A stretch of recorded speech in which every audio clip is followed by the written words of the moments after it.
Hello. Welcome to the second edition, or this is the second edition of the Yoga Show. Number two.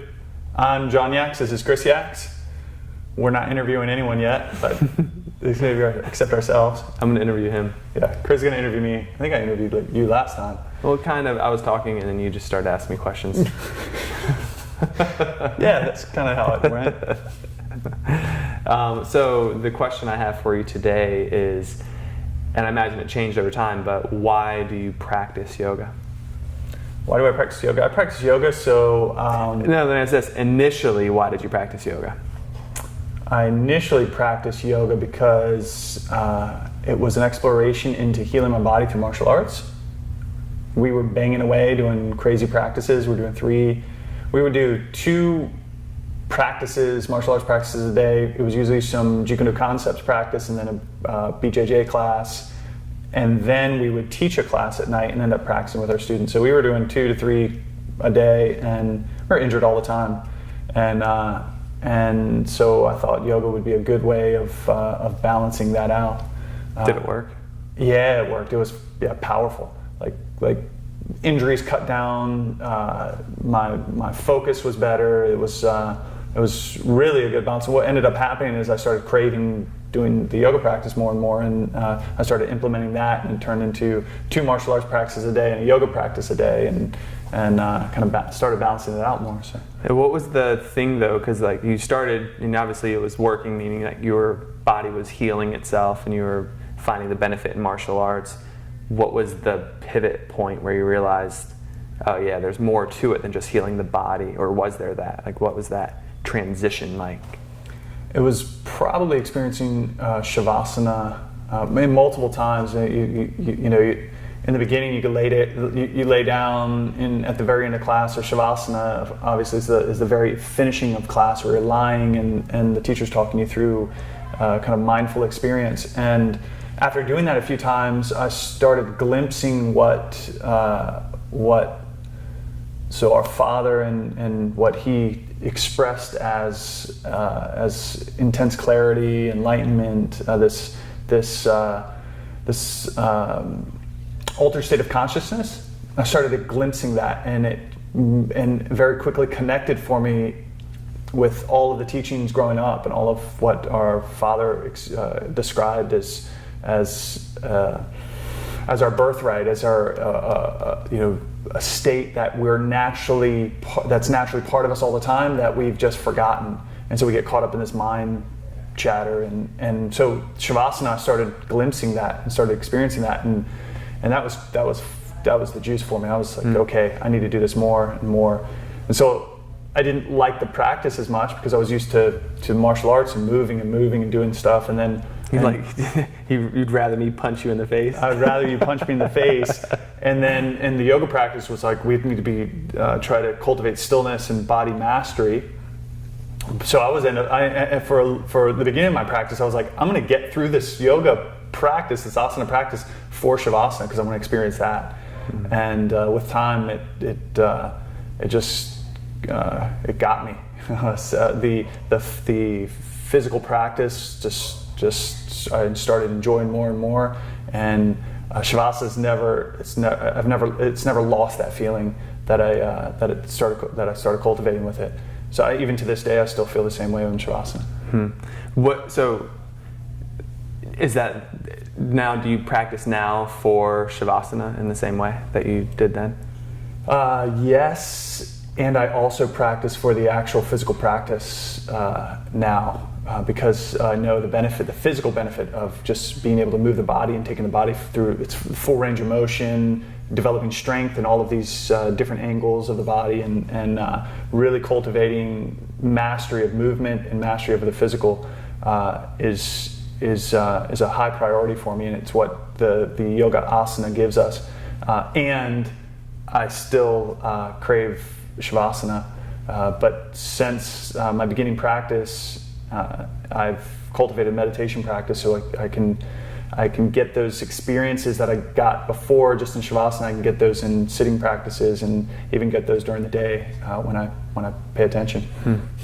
What's the value do you find of the practice asana and meditation in your life? It revolutionizes every relationship for me. And honestly, it's when I'm in front of my wife and she's having a difficult time, I can see the total picture. I can allow myself to be in that space of seeing the bigger picture of what's really going on with how she's expressing herself emotionally, and see that what she's expressing is something deeper, and I can see the level of depth to it when I'm in that space, when I'm in that clear space. My kids, if my kids are acting up, I can see most of the time, not all the time, but most of the time I can see that what they're really saying, what they're really doing by acting out is they're just asking for attention. They're just asking for me to be with them. They're asking for, they're asking for me to be a part of whatever's going on with them at the moment. And so when I'm in that space, that clarity, I can see the bigger picture, and seeing the bigger picture allows me to take different action. And so, because otherwise I'll get caught up in my emotions and react, and that'll lead to dysfunction on whatever level, meaning my wife will get angry at me because I'm trying to fix her problem instead of being clear and listen to what she's saying, or I'll reprimand my kid, you don't act out that way, instead of saying, oh, maybe there's a different way of playing with them and getting into whatever they're doing, because what they're really saying to me a lot of times is, I just want you to be a part of what I'm doing right now. It gives me. And that's just one example. How though? Because like what you just said, what's the link to from meditation or being on your mat in asana to the ability to do what you just described with your wife or your kids? It's clarity of mind. The clarity of mind that I get in meditation, that people get in Shavasana doing a yoga practice, a yoga asana practice, is the training ground for life. That's why we call it yoga practice, right? So when I'm practicing being clear, when I'm sitting in meditation and the mind turns, thoughts come in, and I catch myself thinking and come back to my center, meaning come back to a place of pure awareness, I can be in that place of pure awareness. Then I'm more apt to be in that place of clarity and pure awareness when I'm in front of my wife, when I'm in front of my kids, when I'm in front of a meal that I'm about to eat, or making a choice of foods that I'm about to eat, that I want to eat, when I'm in front of an employee, when I'm moving through life. That clarity is the common thread that begins to weave itself through all of life. So it gives, so it literally allows me to be more skillful. It literally allows me to be more skillful. I can make better choices. Growing up with Dad, so I know for me personally, there was an association of detachment from the people you love and spirituality. And because the reason I'm going there is that it sounded a little bit when you're talking about these experiences of like total clarity, that there's an emotional detachment that you have that I always equated with a detachment from the people you love, because that's what I linked spirituality with, was like detachment from the people you love, because that's our dad left, but he was spiritual. So to be spiritual means you leave the people you love, meaning you detach from them. Is that what you're describing in that space of purity, of pure awareness, of clarity? Is that a certain level of detachment? And do you take it to the degree that Dad took it to? There is a level of detachment in that you don't get wrapped up in the emotional dramas of life anymore. And so if there's a situation, for instance, I'll use my kids as the same example. If I'm in that place of non-attachment, I don't get swept up into their dramas as easily. It happens sometimes, but I don't get swept up in the reaction, in the emotional response, in the impulse to reprimand them, to yell at them for something, for acting out in a certain way. Right? It may be the case. It may be necessary at certain points, but in that space of clarity, I'll know when it is necessary or not. Because there's this common idea that when I get more spiritual, I become more detached from living. Whereas something can happen that would normally stir me up emotionally, and I'm in this place of non-emotional state. Now, being spiritual doesn't mean to detach from emotion. We can allow ourselves to be emotional. It means detachment from drama, right? Detachment from unnecessary emotion, right? So if something amazing happens to me, I can be elated. If I experience loss, I can feel the emotional state of loss. I can allow myself to grieve, to mourn, to do what's necessary at the time. That's being spiritual. That, feeling emotion and expressing ourselves emotionally with clarity, because it's an energy. It has to move through me.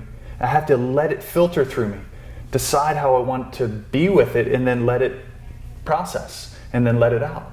Right? So it's not being detached from relationships, because that's the juice of life, right? That's where we get those emotional sparks and pushes. And on top of that, emotion drives behavior. Right? So if I understand that emotion drives behavior, I can begin to cultivate my ability to choose how I want to respond to whatever moment it is. What kind of emotional state do I want to be in?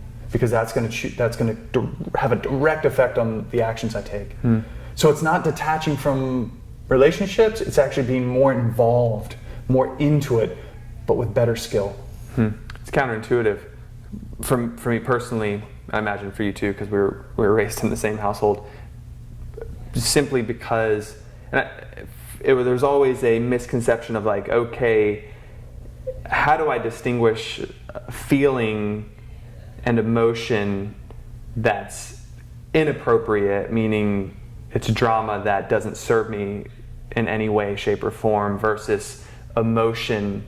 And I look at it with my own children, like the connection I have with them, the attachment I feel with them is so strong, it literally hurts. Like when I look at them and how beautiful they are and how much I love them, I feel a pang of hurt in my heart. And I don't want that to go away. I don't want to detach from that. And so for me, it's always been trying to, in this idea of spirituality, navigating like from what we learned by the actions of our Father, I would be compelled to detach from that, thinking that's spirituality. But what you're saying is that's not spirituality. That's called being a human being in this life, and those are the most valuable attachments we can have, valuable relationships we can have. But it's then discerning when emotion is necessary or not. Not to cut it off, not to cut yourself off from feeling, thinking that being catatonic is being spiritual, but you see the nuance I'm trying to go with? It's like there's one of our teachers says that we either master the mind or the mind masters us. And so when I'm in a space of feeling those emotions where somebody close to me is sharing something intense and I feel that emotional impulse come up, how I distinguish from whether this is right action or wrong action is, do I begin to tell a story around it? Right? Does the mind grab it and start to go into a tale? Does it wrap a story around what's being said or how I feel about what's being said? And the moment the mind starts to tell a story, in yoga philosophy it's called a smita, it's the storyteller. Right? The moment it starts to grab an emotion, a feeling, positive or negative, and tell a story around it, the mind is taking over. And in those states, when the mind takes over, we're running off old patterning. Right? The old pattern comes up of whatever the story is. It's based off something that's happened, right, to us in the past, right? And when it's running off of those old patterns, it's going to create old emotional states. And then I'm going to be driven. I'm going to take action based off of those old emotional states. So the moment the mind begins to tell a story, I've lost control. Right? Then it's the patterning of my mind, it's subconscious working, and I'm being directed by the mind. So if I can notice when I start to tell myself a story with whatever situation's happening, and I come back online, I get focused, I get clear again, and look at what's happening, see life unfolding in front of me, I can take right action. Is that enlightenment? It's mindfulness. Enlightenment is that state of being It's choosing that state of being, that clarity, that space where there is such clarity that you can consistently feel the interconnectedness of everything, the entire, I'm going to sound a little frou-frou here, but the entire universe. How my action has a bigger effect, and I can sense the bigger effect, I can intuit the bigger effect of whatever action I take. That is enlightenment. It's a being in that state. It's of the vibration of love, right? And we know that from being in love. If anyone's experienced what love feels like, you're in such a high. Enlightened masters are in a space of love all the time. They're in that highest vibration where they can sense the interconnectedness of everything. So they know immediately what the effect their action is going to have down the line, and they can consistently choose the most effective path. Are you enlightened? Yes. So are you, and so is all these people. We've just forgotten. And that's it. Our enlightenment isn't something we have to attain, it's something we have to remember. How do you remember? By getting still. So what you're saying is what is already yours, you own it, but you don't remember that you own it. Correct. So what's the process of owning it? People can have in some philosophy called satori, these moments of clarity. So we have moments of enlightenment that keep us, that I believe keep us sane or remembering the path.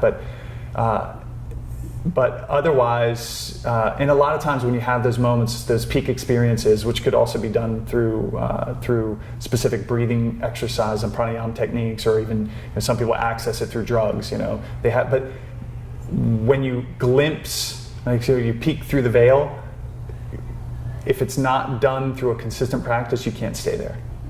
And when you try to do it again, it has less of an effect. So the process is what every enlightened master has taught for thousands and thousands of years. It's allowing ourselves to get still, to be with ourselves, to sit in meditation, and to do the practices that support our meditation. To not get somewhere is what you're saying, but to embody what is already yours by remembering, by doing the practices that help you remember. Yeah, correct. Nice. Well, I think that's it for today. I think that's a good one. I enjoyed it. I learned a lot. It was good to talk. It's good to talk to you. I hope you all enjoyed it. This is it was fun. We'll see you in the next episode of the Yoga Show. All right. Thanks, everybody.